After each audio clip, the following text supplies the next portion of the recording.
In the modern world, through social media, you might be getting a lot of financial advices, how to earn money, how to spend money, how to save money, and things like that.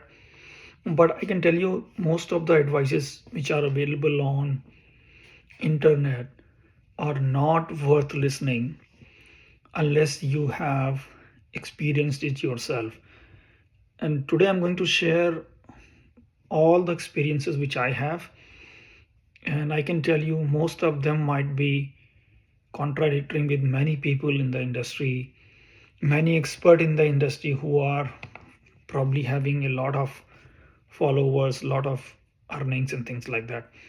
But still, I would say whatever I'm sharing is definitely worth for you as well. And I'm sharing based upon my experience, not because of I have learned all these things in some books or from some videos. So please pay attention and see if you can use any one of these. Hey guys, welcome to Money Mindset and More. And today's quick video is on what are the wrong financial advices available in the market which you can avoid. Starting with credit card. You must have seen on internet that you should never use credit card for any purchases. And there is a lot of debate going on and people have totally different views. In my experience, it is a absolutely amazing financial instrument which you can use to earn extra money, have more elasticity in your cash flow, your personal cash flow, as well as you can utilize a lot of things which are come ancillaries like a reward and other things. But that's not the main goal. Main goal is to extend your credit worthiness and see how you can use those things for your own benefit. So for example, 0% APR cards and 0% APR on purchases. One philosophy which I follow, and you can also follow the same, you can have a balance sheet for your credit card. Let's say you have $10,000 in your account. You can only spend $10,000 on your credit card. If you follow that philosophy, whatever exact cash amount you have in your bank accounts, you use and spend only that much from your credit card, you will never go in debt in a credit card, and you can use that instrument in your benefit rather than benefiting a bank. I'm using it for years and I have done multiple things. I have done a lot of bigger investments utilizing credit card, and I can tell you, if you use it wisely with disciplined way, it is an amazing instrument to have in your wallet. Second one, again related to credit card, is that you should carry balance on your credit card to boost your credit score. A lot of people claim that on social media. Absolutely wrong. The moment you carry a balance on your credit card, your credit score actually goes down, considering your debt to income ratio goes up, unless you are keep increasing your income every month, which is not possible. So I'm assuming if you have a fixed income for a year and you carry balance on a credit card, your debt to income ratio goes up, so your credit score goes down. Never carry balance on a credit card. Always pay. There is one strategy you can follow.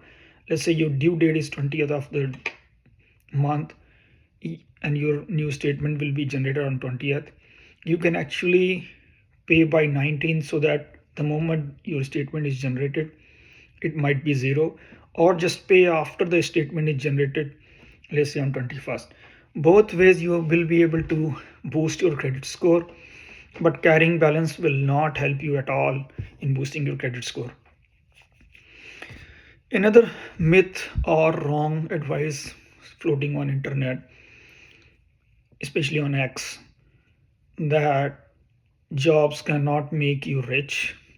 I don't know what is the definition of rich those guys have, but that is again a fundamental wrong advice. Most of the people actually in the world have become millionaire, at least in US. Most of the people have become millionaire because of 9 to 5 jobs which they do, whether they are working in Facebook and Nvidia or on Wall Street or anywhere. Anybody who works hard in America save and invest, they can become rich. And any advice which is against doing a job and going for doing something, let's say start a business or something else to make more money and have financial freedom, that is not a good advice. You should never follow that advice. Always look for things which are aligned with your expertise, and parallelly you should definitely build a passive income streams like rental income or investing in dividend stocks and things like that. But outrightly saying that 9 to 5 is something is a corporate slave and things like that, those are absolutely wrong, at least in American context. That might be different in eastern part of the world, let's say Japan, South Korea, India, Vietnam, and other countries. In US it's not true. You are free to work for anybody. Go and work based upon your preferences and earn money and build your wealth. Now another myth has going around or wrong advice is you should save, let's say, 10% of your income every month and you become rich eventually. That is actually, again, absolutely wrong advice. 10% saving is not something which can be good for anybody, honestly. I would take a different approach on this. This should be always, saving should always start after covering your essential expenses. Average American earns, let's say, $55,000. That is very hard to survive in states like New Jersey, New York, Delaware, California. So you have to earn more for that. But saving 10% is not a good idea. I will start with something like when your income is, let's say, below $100,000, then you can start with saving $500 per month, something like that, very small, $200 per month, rather than 10%, which will be, let's say, $1,000.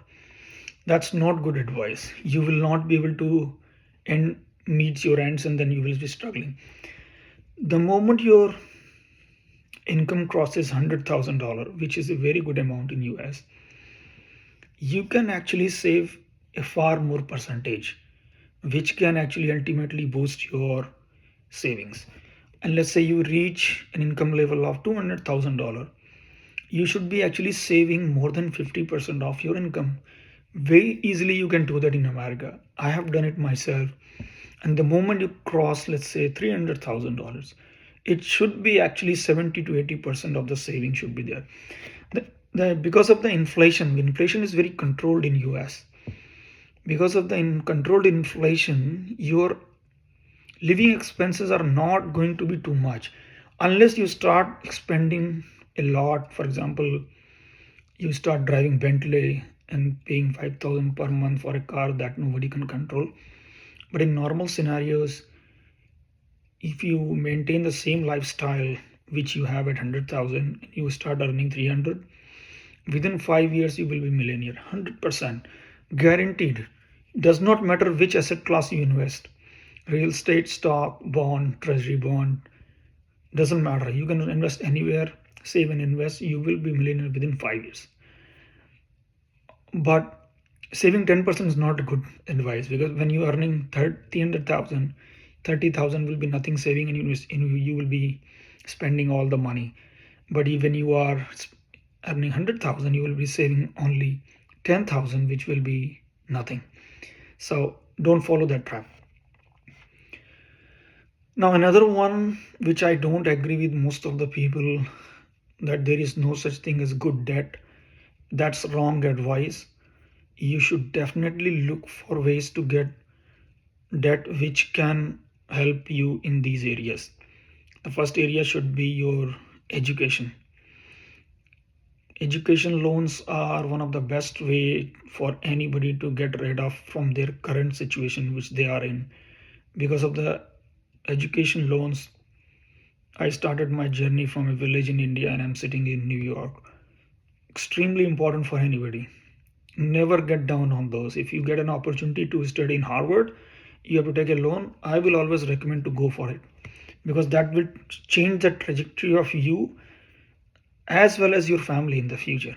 Very important point. People always miss that. Second one is business loans.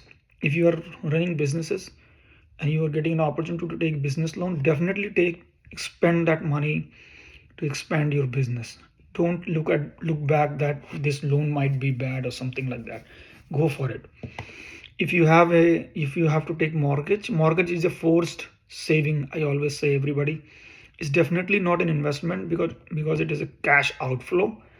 But mortgage is something which is a forced saving for most of the people. And if you study all the millionaires in US, most of them are millionaire because of the housing prices going crazy in last 20 years, and that is going to be more expensive in future as well.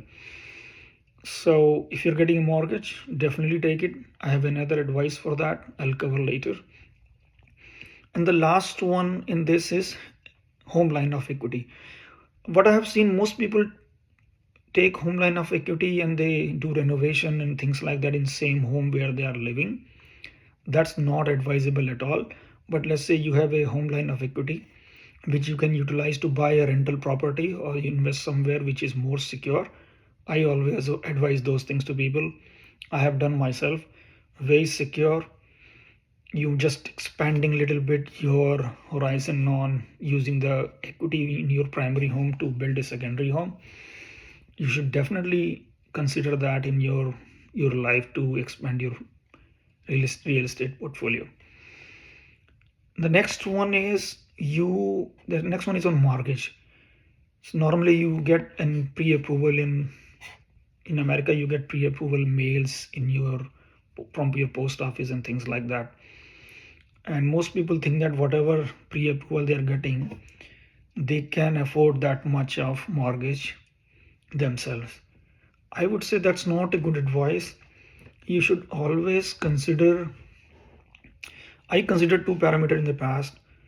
One is what is my growth looks like in next 5 years financially, and what might be impact of that particular growth in my current home buying strength. So if I can buy, let's say, 200,000 home, but there's something which I like is 300,000, and that increase of 100,000 can be covered under mortgage in next 5 years, I might consider 300,000.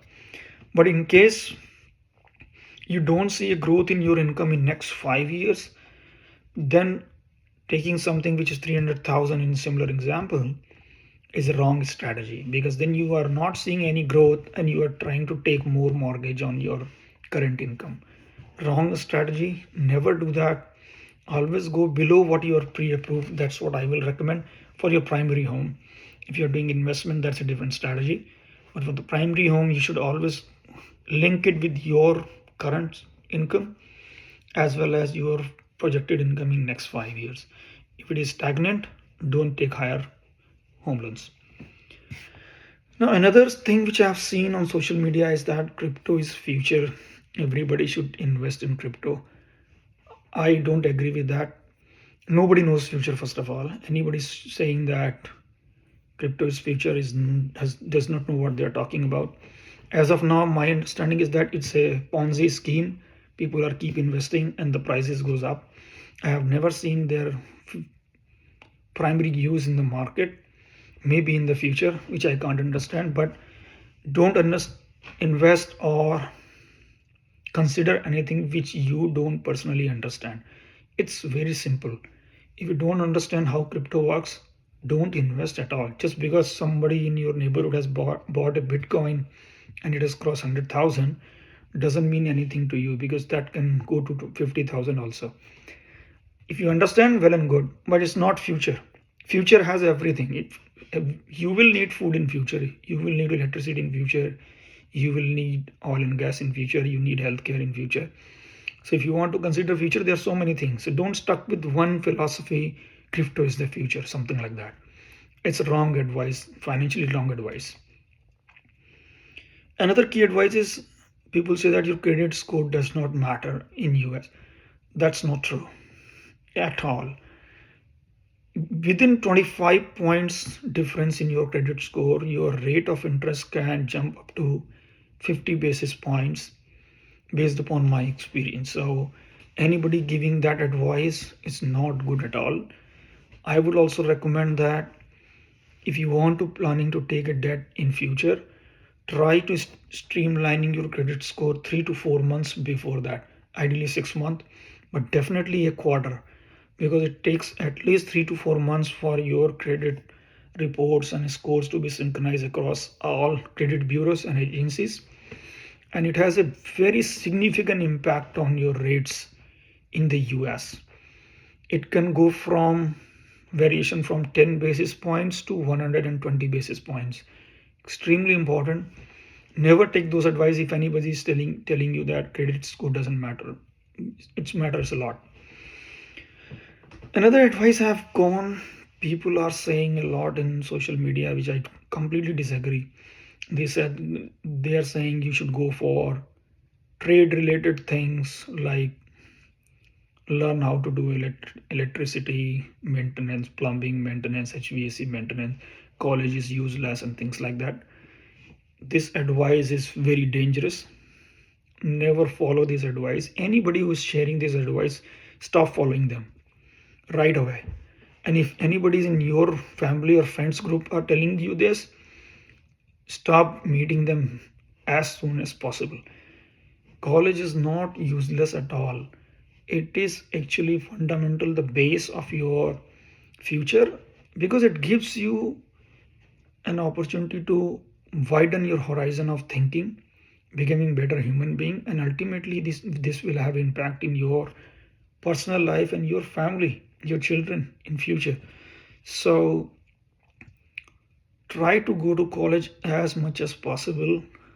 Try to learn as much as possible.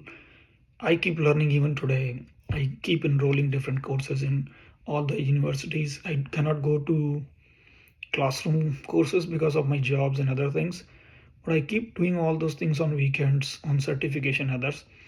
You should always keep doing that.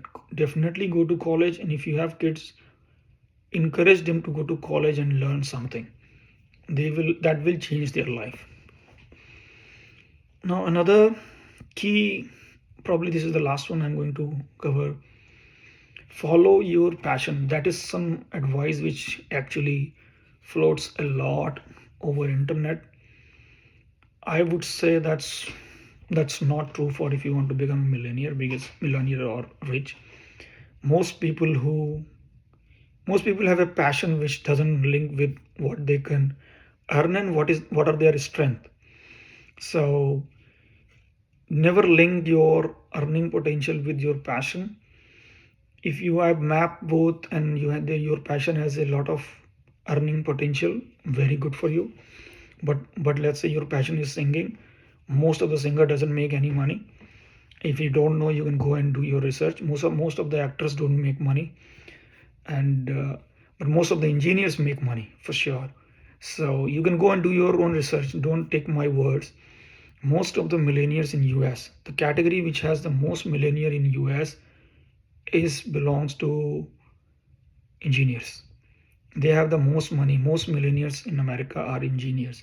That shows a lot that nobody can go for doing an engineering because of passion. Very few people have passion for engineering, but most of the people go there because of earning potential, because of the stability, and ultimately it has proven that that's the right strategy.